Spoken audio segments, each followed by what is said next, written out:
Guys, welcome to my YouTube channel Namaste History. आज हम पढ़ने जा रहे हैं poverty as a challenge class 9 chapter 3 economics का पार्ट नंबर 4। इससे पहले मैंने वीडियोस अपलोड कर दी हैं पॉवर्टी एज ए चैलेंज की। आप ऊपर आई बटन पे क्लिक करेंगे तो आपको पॉवर्टी एज ए चैलेंज के तीनों रिमेनिंग पार्ट्स मिल जाएंगे। तो चलिए वीडियो को स्टार्ट करते हैं और देखते हैं poverty as a challenge part number 4।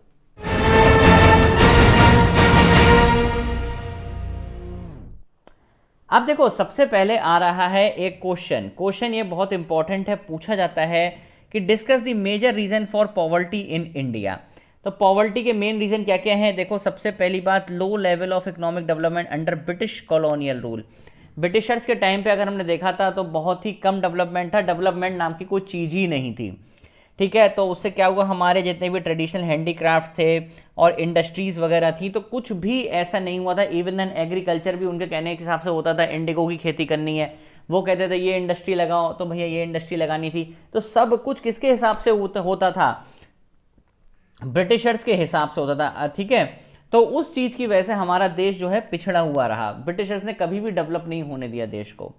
Green Revolution created many job opportunity for the people of the country, yet there were not sufficient comparison to the number of job seekers. ठीक है, green revolution जो हमारा बढ़ा उससे बहुत सारी job opportunities मिली लोगों को, लेकिन वो क्या है, इनसफिशियंट है in comparison number of job seekers. तो क्या है कि जॉब सीकर्स तो बहुत है यहाँ पे, लेकिन इतनी जॉब्स अभी हमें उधर साइड से ग्रीन रिवॉल्यूशन की तरफ से नहीं मिली हैं। ठीक है, ग्रीन रिवॉल्यूशन की वजह से हमें इतनी जॉब्स नहीं मिल पाई, क्योंकि जॉब और अनएम्प्लॉयमेंट ऑफ पॉपुलेशन बहुत ज़्यादा है। Unequal distribution of land and resources है, तो बहुत ही इंपॉर्टेंट फैक्टर है कि भैया जो डिस्ट्रीब्यूशन होता है ज़मीनों का है या फिर क्या कहते हैं रिसोर्सेज का है, वो बहुत ही अनइक्वल है। मतलब एक के पास तो बहुत कुछ, एक के पास कुछ भी नहीं।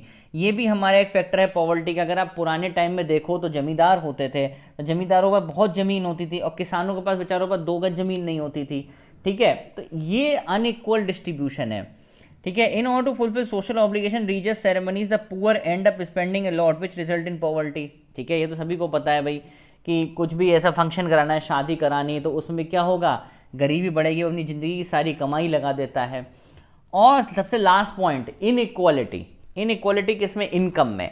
अगर इनकम में इनइक्वालिटी होगी तो भी क्या है आपका, ये भी एक बहुत बड़ा रीज़न बनता है किसका, पॉवर्टी का, इस देश के अंदर।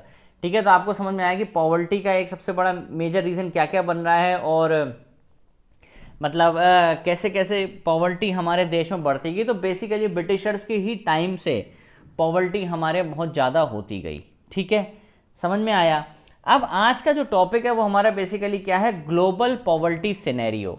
ये एक बहुत ही इंपॉर्टेंट टॉपिक है, इससे क्वेश्चंस भी आते हैं। तो अगर हम ग्लोबली पॉवर्टी का रेशो देखें, ग्लोबली पॉवर्टी का क्या हिसाब किताब रहा है, तो अगर आप यहाँ से पढ़ो तो ज़्यादा अच्छा है। आप पूरा ऊपर से ही पढ़ोगे तो कोई दिक्कत नहीं है। जैसे हमने पढ़ा था ना कि अगर आप $1.99 पर डे से कम कमा रहे हैं तो आप गरीब हैं। तो वो हमारा जो केस है वो 36% था 1990 में। अब कितना रह गया, 10%।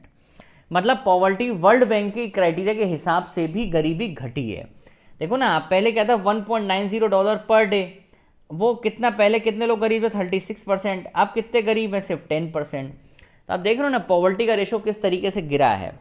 आप देखो, अगर चाइना की बात करें, चाइना की और south east Asian countries, China और south east Asian countries, Singapore वगैरह जो आ जाते हैं, वहाँ पे क्या है, as a result of rapid economic growth and massive investment in human resource development.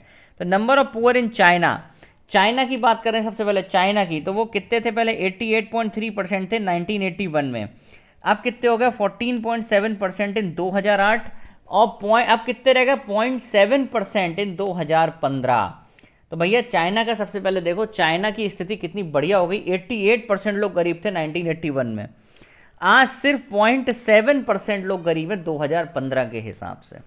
ठीक है, मैं चाइना का मैप दिखाता हूँ आपको, आप देखो अगर, तो चाइना का आप देख रहे हो ये जो फॉल आया है, ये सॉरी ये नहीं है चाइना का, बता रहा हूँ, एक मिनट। हाँ, चाइना का अगर हम देखेंगे तो चाइना का यहाँ पे जो फॉल है वो आप देखो यहाँ पे दिख रहा है। ठीक है, तो इस तरीके से ये चाइना का फॉल आपको दिख रहा होगा यहाँ पे।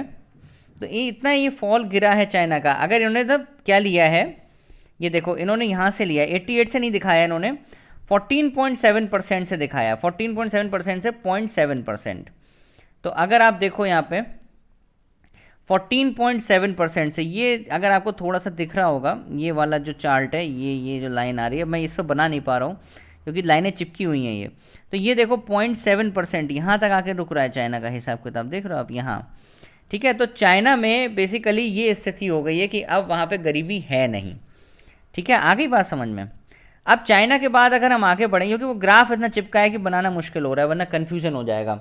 इन the countries of south Asia, अब अपने इंडिया की बात हो रही है, इंडिया है, पाकिस्तान है, श्रीलंका है, नेपाल है, वहाँ पे भी जो डिक्लाइन हुआ है, अगर आप वहाँ का भी डिक्लाइन देखोगे ना, वो भी बहुत है कि 34% था 2005 में, अब कितना रह गया 16.2% इन 2013।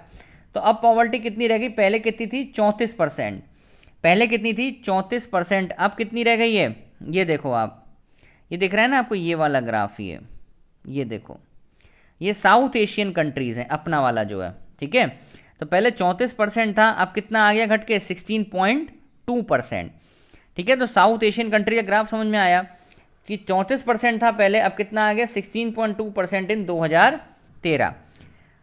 तो नंबर ऑफ पुअर भी हमारे घट गए, पहले 510 मिलियन लोग गरीब थे, अब 274 मिलियन लोग गरीब हैं, कहाँ पे, साउथ एशियन में, ठीक है। अब अफ्रीका की बात करते, चाइना हो गया, साउथ एशिया हो गया, अब अफ्रीका, अफ्रीका में 51% थे 2005 में, अब कितने हो गए 41% इन 2015। अफ्रीका की अगर बात करेंगे तो 51% थे 2005 में, ठीक है। तो आप ये रही अफ्रीका की लाइन, ये वाली जो लाइन है, ठीक है। तो अफ्रीका के देखो 51% थे, कितने पे आ गई 41% पे गरीबी आ गई है, ठीक है। वहाँ पे भी गरीबी घटी है अफ्रीका। अब लैटिन अमेरिका की अगर बात करेंगे तो ratio of poverty has also decline, कितना 10% थे लोग गरीब, अब कितने रह गए 4% लोग गरीब रह गए, ठीक है।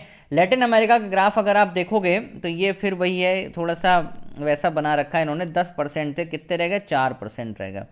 अब इसे बनाऊंगा नहीं वरना लाइनें मिक्स हो जाएंगी, ठीक है।